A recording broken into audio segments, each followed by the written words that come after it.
सृष्टिकर्ता लोककर्ता सर्वकारणकर्तः विश्वामित्रो ब्रह्मवेत्ता सृष्टि प्रतीख्याताः महावीरो महातेजो विश्वामित्रो महामुनिः।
महामंत्री, महाराज, किसी को युवराज के पास भेजिए और उनसे कहिए कि शुभ मुहूर्त निकला जा रहा है। जो आज्ञा।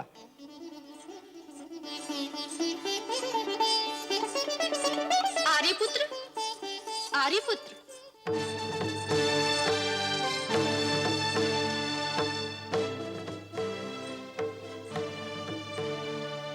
पिताश्री ने फिर कहलवाया है आर्यपुत्र कि शुभ मुहूर्त का समय निकला जा रहा है। शुभ मुहूर्त से कहो कि वो हमारी प्रतीक्षा करना सीखे। सभ्य बने। क्या उसका ये साहस कि वो अपने होने वाले राजा की प्रतीक्षा करने से इनकार कर दे? यदि हम चाहें तो हमारे एक बार सूर्य के रथ को भी रोक सकता है। परंतु सूर्य के रथ को रोकना नहीं चाहिए आर्यपुत्र। चलो, तुम्हें प्रसन्न करने के लिए हम मुहूर्त का कहना मान लेते हैं। ओम शन्नो मित्रः शं वरुणः शन्नो भवत्वर्यमा शन्न इन्द्रो बृहस्पतिः शन्नो विष्णुरुक्रमः नमो ब्रह्मणे नमस्ते वायो त्वमेव प्रत्यक्षं ब्रह्मासि त्वमेव प्रत्यक्षं ब्रह्म वदिष्यामि ऋतं वदिष्यामि सत्यं वदिष्यामि तन्मामवतु तद्वक्तारमवतु अवतु माम् अवतु वक्तारम्। ओम शांति शांति शांतिः।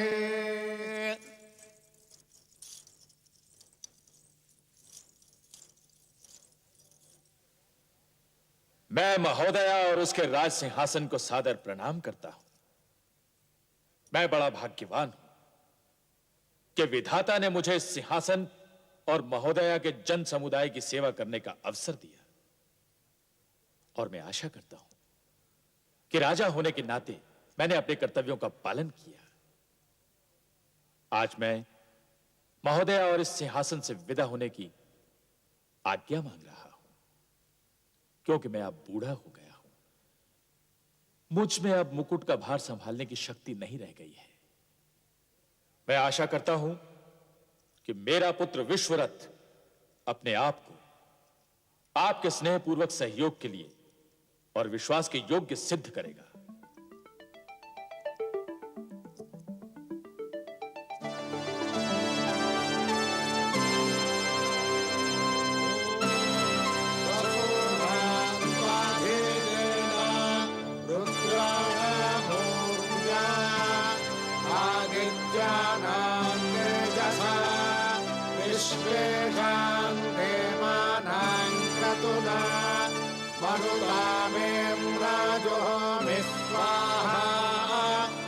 विभूतिरहमागमम्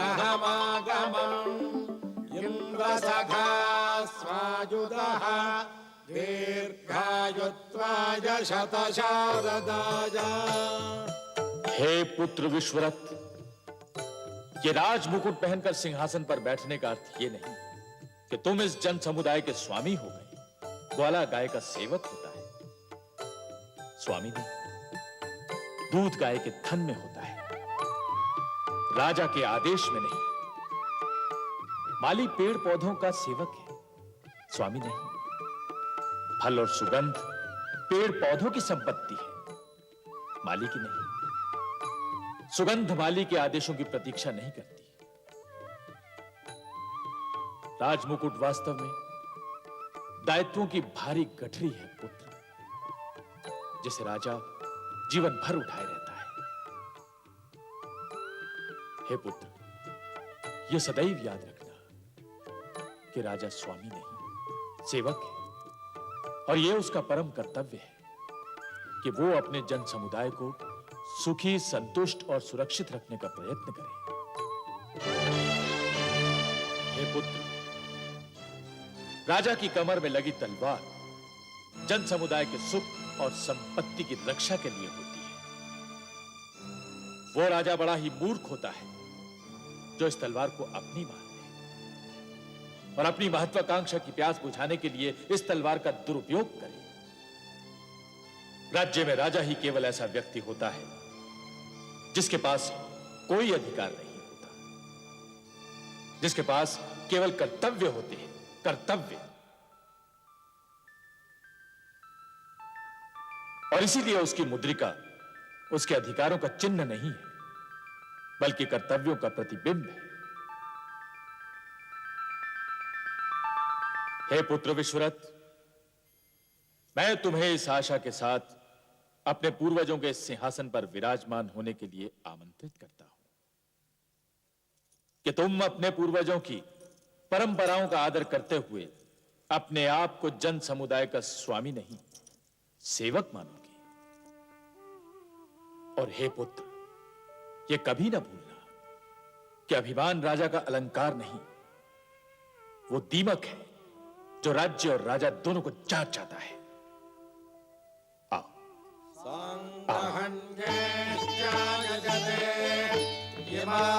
जनतागुं संगृह्णामीते द्वादशारत्नीरशना भवति द्वादशमासाः संवत्सरः संवत्सरमेवावरुन्धे। हे पुत्र, इस सिंहासन पर विराजमान इतिहास को सादर प्रणाम करके अपना स्थान ग्रहण करो पुत्र। मौञ्जे भवते ऊर्ध्वैकुञ्जाः ऊर्जमेवावरुन्धे चित्रानक्षत्रं भवति चित्रं माधेनत्रम् यदश्वमेधस्तमृच्छै ॐ राजाधिराजाय प्रदक्षदाहिने नमो वयं वै श्रवणाय कुर्महे समे कामान् कामकामाय मह्यम् कामेश्वरो वै श्रवणो ददातु वेदाय वै श्रवणाय महाराजाय नमः साम्राज्यं भोज्यं साराज्यं वैराज्यं। महाराज विश्वरथ की, महाराज विश्वरथ की, महाराज विश्वरथ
क्या हुआ आर्यपुत्र?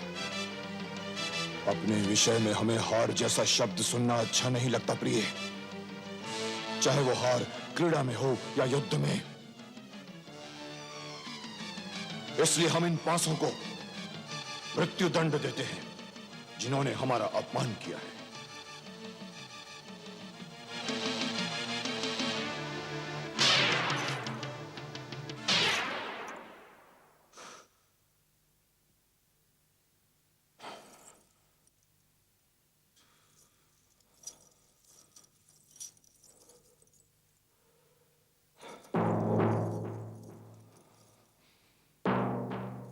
आप किस सोच में पड़ गए आर्यपुत्र? तुमने चौसर में हमें हरा कर यह याद दिला दिया है प्रिय कि हमने अब तक जीता क्या है। तो ये कौन सी चिंता की बात है? चिंता का विषय तो है ही प्रिय। तुम ही सोचो, वो कैसा ब्राह्मण होगा जो पूर्वजों की प्राप्त की हुई विद्या के धरोहर से संतुष्ट हो जाए। वो कैसा क्षत्रिय होगा जो धरोहर में मिली सीमाओं से संतुष्ट होकर न्याय और अन्याय की दलदल में धंसा खड़ा रहे। और वो कैसा व्यापारी होगा जो अपने व्यापार को बढ़ाने की चेष्टा न करे। यदि मनुष्य स्वप्न ही न देखे तो आंखों का इससे बड़ा और क्या अपमान हो सकता है प्रिय। सपने बंद आंखों से देखे जाते हैं आर्यपुत्र, किंतु आंखें बंद करके जीने से आंखों और जीवन दोनों ही का अपमान अवश्य होता है। अर्थात हम सेवक बन जाएं उन कीड़े मकोड़ों के जिन्हें पिताश्री जन समुदाय कहा करते थे। अर्थात हमारा जीवन उनके अधीन हो जाए। अर्थात हमारी महत्वाकांक्षा का कोई महत्व नहीं। क्या हम नदी को छोड़ दें और अपना सारा जीवन एक कटोरे भर पानी से संतुष्ट रहने में बिता दें? हम राजा हैं प्रिय राजा, और हमारी राज्य की सीमाओं को हमारी सेना के साथ आगे बढ़ना चाहिए। किंतु आर्यपुत्र, आप जिन सीमा रेखाओं को मिटाना चाहते हैं उन सीमा रेखाओं का दोष क्या है? उनका दोष यह है रानी कि वो हमारी महत्वाकांक्षा का मार्ग रोक रही हैं।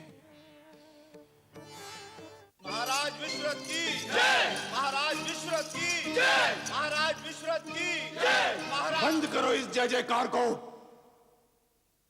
ऐसा हमने क्या कर दिया है जो जय जयकार से आप इस सभा को प्रतिध्वनित कर दें? पिताश्री ने हमें जो ये सिंहासन दिया है, हम केवल उस पर आसीन हैं। हमें जो ये राज्य दिया है, हम केवल उस पर शासन कर रहे हैं। क्या स्वयं हमने इस राज्य का विस्तार किया है? क्या हमने इस राज्य की सीमाएं बढ़ाने की चेष्टा की है? नहीं की है। इसलिए आज हम ये निर्णय लेते हैं कि राज्य की सीमाएं बढ़ाने के लिए युद्ध की घोषणा करें। ऐसा आप क्यों कहते हैं राजन? आपका जन समुदाय सुखद है, देश संपन्न है, देश में दूध की नदियां बह रही हैं, अड़ोस पड़ोस के देशों के साथ मैत्रीपूर्ण संबंध हैं, हमारे प्रति उनका अपार गौरव है। युद्ध की घोषणा से अशांति फैल जाएगी, प्रजा की सुख शांति छिन्न भिन्न हो जाएगी। अतः युद्ध की नहीं, जन कल्याण के कार्यों की घोषणा कीजिए महाराज। जन कल्याण के कार्य तो मंत्री स्वयं करवा सकते हैं। इसके लिए राजा को अपना समय व्यर्थ नहीं करना चाहिए। और राजा भी क्या राजा जो अपनी वीरता से अपने क्षेत्र का विस्तार न करे। राज्य का विस्तरण तो राजा का परम धर्म होता है।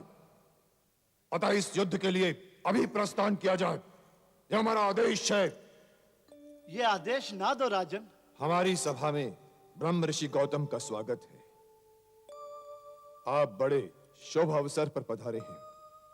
हम युद्ध पर जा रहे हैं। हमें विजय श्री का आशीर्वाद दीजिए ऋषिवर।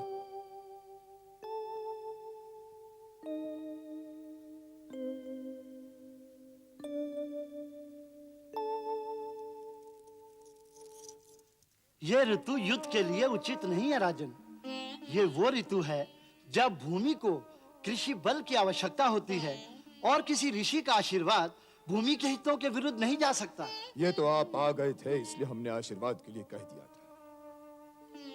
हम ऋषि नहीं हैं जो भिक्षा मांगे, चाहे वो भिक्षा आशीर्वाद ही क्यों ना हो। हम क्षत्रिय हैं और अपने बाहुबल के सहारे ही युद्ध में विजय प्राप्त करते हैं। अभिमान के पास न सत्य सुनने वाले कान होते हैं और ना ही सत्य का मार्ग देखने वाली आंखें। अभिमान एक असाध्य रोग है राजन। मैं प्रार्थना करूंगा कि ईश्वर आपको इस रोग से मुक्ति दिलाए। आपके लिए मेरे पास और कोई आशीर्वाद नहीं है। महादेव की सौगंध, यदि आप ऋषि न रहे होते तो अभी आप जहां बैठे हैं वहां आपका शव पड़ा होता। कोई कुछ भी बोले, हम युद्ध यात्रा पर जाएंगे और अवश्य जाएंगे और विजय श्री पाकर ही लौटेंगे।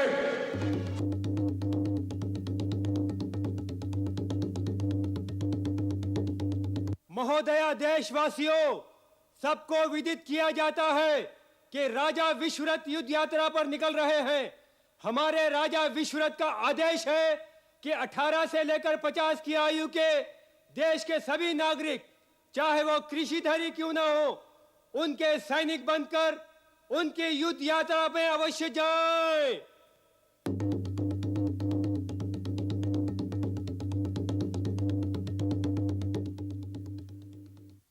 चलो, अरे, छोड़ दो हमें, छोड़ दो। चलो हमारे साथ, चलो।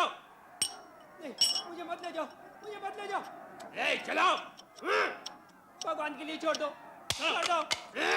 चलो।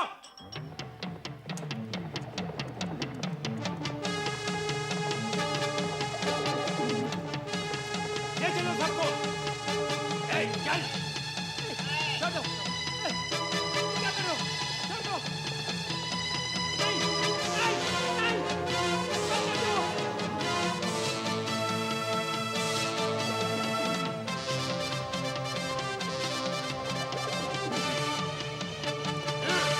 ले चलो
सेनापति जी महाराज। यह आश्रम किसका है? ये ब्रह्मर्षि वशिष्ठ का आश्रम है महाराज। आज रात हम यहीं पड़ाव डालेंगे। जी महाराज।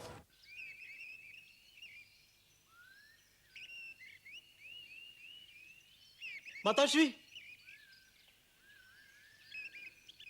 कोई समस्या है पुत्र? मेरे पास तो केवल एक समाचार है माताश्री, किंतु ये तो पिताश्री ही बता सकते हैं कि ये केवल एक समाचार है या समस्या भी। पहेली न बुझाओ पुत्र, कहो क्या समाचार है? समाचार ये है माताश्री कि महोदय नरेश विश्वरथ ने आश्रम के निकट ही पड़ाव किया है। ये कोई चिंता का विषय नहीं है। तुम तो ज्येष्ठ पुत्र हो, तुम स्वयं जाओ और उन्हें अपने पिता की ओर से आश्रम में आमंत्रित करो। जो आज्ञा।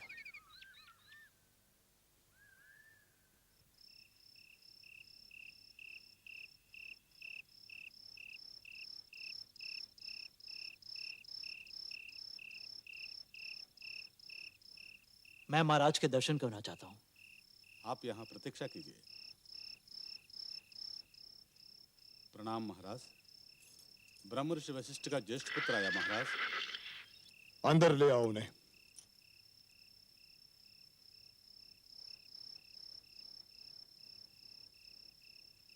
प्रणाम राजन, मैं ज्येष्ठ वशिष्ठ पुत्र शक्ति हूँ राजन। आओ ऋषि पुत्र आओ। ब्रह्म ऋषि वशिष्ठ और ऋषि पत्नी कैसे हैं? ईश्वर की कृपा है राजन। माताश्री ने कहलवा भेजा है कि आप आश्रम में अवश्य पधारें।